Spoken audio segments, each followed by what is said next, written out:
Mee namni buna dhuge akka baasa. Hajibuna raame na keda tamma.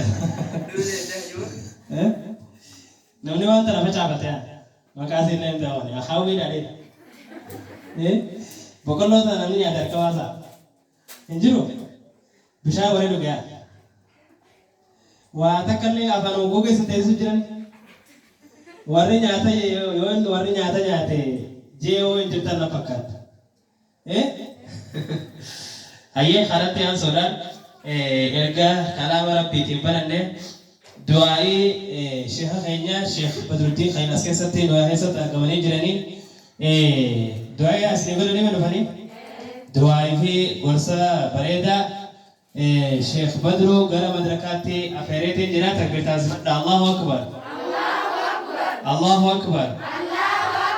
Allahu akbar. Sheekh Sheikh Al-Sani Allahu akbar. Allahu akbar. Sheikh Haji turti gari. Assalamu alaikum warahmatullahi wabarakatuh. Waalaikumsalam warahmatullahi wabarakatuh. Assalamu alaikum warahmatullahi wabarakatuh. Waalaikumsalam warahmatullahi wabarakatuh. Masha Allah, hedduun gammachiiftanii biyya keessaayis abdatanii jirtanii bifa addaatiin mul'atanii akkasuma biyya keessaa mana keessattis diiniinis barakaanis rizqiidhaanis adda rabbi isin haa godhu. Amiin. Isin amma eebbifamtoota qaacidaadhaati. Masha Allah, warra akkanumatti immas soddumman quraanaatis eebbifamu rabbi isin haa taasisu. Amiin. Soddumman quraanaa qofaa mimmaas akkasuma warra hadiisa Nabi Muhammad sallallahu alaihi wasallam warra eebbifamus rabbi isin haa taasisu. Amiin. Warra barnoota amantii sana akkasuma itti fufee darajaa guddoo irra ga'e rabbi isin haa taasisu. Amiin. Maashaallah iddoon isin jirtanis iddoo bareedduudha. Iddoo ol fudhamtu irra jirtanii rabbi ol isin haa fuudhu. Amiin.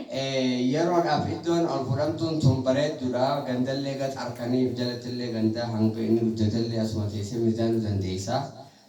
Warra gartee rabbiin ol fuudhee rabbi isin haa taasisu. Amiin. Guyyaa takka isin ol fuudhee asirraa isinis gabbuusee chittillee pooqedhaan isin ol fuudhuunis ni dhufa guyyaan sunis warra akkasii rabbi isin haa godhu. Amiin. Warra carraan isaanii tole rabbi isin haa godhu. Amiin. Warra ilmaan isaaniitis carraan isaanii toleef rabbi isin haa godhu. Amiin. Warra maatii isaanii hunda carraan toleef rabbi isin haa godhu. Amiin. Warra eebbifamtoota waa hundaan amantiidhaan ba'attaa barnoota ammayyaatiin illee warra eebbifamu rabbi isin haa godhu.